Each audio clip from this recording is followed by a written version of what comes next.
છોટાઉદેપુરના કેવડિયાના એકતાનગરમાં સરદાર વલ્લભભાઈ પટેલની 150મી જન્મજયંતિ નિમિત્તે મુખ્યમંત્રી ભૂપેન્દ્રભાઈ પટેલે સ્ટેચ્યુ ઓફ યુનિટીમાં ભારત પર્વ 2025નો શુભારંભ કરાવ્યો। મુખ્યમંત્રીએ દેશના અલગ અલગ રાજ્યોથી આવેલા લોકોના સ્ટોલની મુલાકાત લઈ માહિતી મેળવી। એક ભારત શ્રેષ્ઠ ભારતની ભાવના સાથે 15 નવેમ્બર સુધી સાંસ્કૃતિક કાર્યક્રમ યોજાશે તો 45 ફૂડ સ્ટોલમાં અલગ અલગ વાનગીઓ, લાઈવ કિચન, 58 હસ્તકલા, હેન્ડલૂમ સ્ટોલની મુલાકાત પણ લીધી હતી। સાંજે દરરોજ 2 રાજ્યોની સાંસ્કૃતિક પ્રસ્તુતિ થશે। મુખ્યમંત્રીએ આયોજનને એકતાનું અપ્રતિમ પ્રતીક ગણાવ્યું હતું।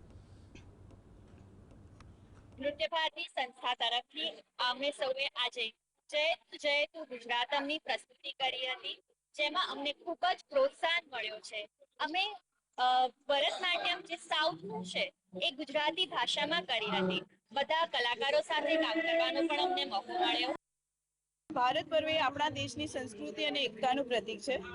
આ પર્વમાં એકતામાં અનેકતા દેખવા મળે છે। હરેક રાષ્ટ્રના કલાકારો અહીંયા પ્રસ્તુતિ કરી રહ્યા છે, જેમાં અમે આજે ગુજરાત, ગાંધીનગર, પનગઢ કલા કેન્દ્રે પણ અહીં પ્રસ્તુતિ કરી છે। સો અમને અહીંયા પ્રસ્તુતિ કર્યાનો ખૂબ જ આનંદ છે। ભારત પર્વમાં દરરોજ સાંજે 2 રાજ્યોની સાંસ્કૃતિક પ્રવૃત્તિઓ કરવામાં આવશે। ભારત પર્વમાં જંગલ સફારી પાસે 45 ફૂડ સ્ટોલ અને એક લાઈવ સ્ટુડિયો કિચનનું આયોજન કરવામાં આવ્યું છે, જેમાં વિવિધ રાજ્યો અને કેન્દ્ર શાસિત પ્રદેશોની વાનગીઓ પીરસાશે। આ ઉપરાંત 55 હસ્તકલા અને હેન્ડલૂમ સ્ટોલ પણ ઊભા કરવામાં આવ્યા છે। સ્ટેચ્યુ ઓફ યુનિટી ખાતે મુખ્યમંત્રી ભૂપેન્દ્રભાઈ પટેલ આવ્યા છે, ત્યારે ભારત પર્વમાં લદ્દાખના જે ગાયક કલાકારો છે તે આવ્યા છે।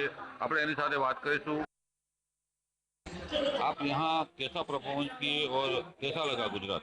यहाँ तो बहुत अच्छा लग रहा है सर। थोड़ा गर्मी लग रहा है, वहाँ से ले से है ना, ले लद्दाख से है, तो बाकी तो सब ठीक ठाक अच्छा लग रहा है। सब हर एक स्टेट से आदमी से मिलकर बहुत अच्छा लगा।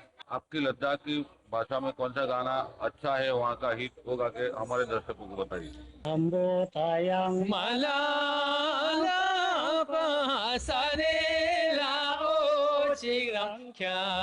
ये खासकर एक लेडीज का जो लड़की का जो बाल उसका ये आंखें उसकी तारीफ की उसी में गाया जाता है लड़की।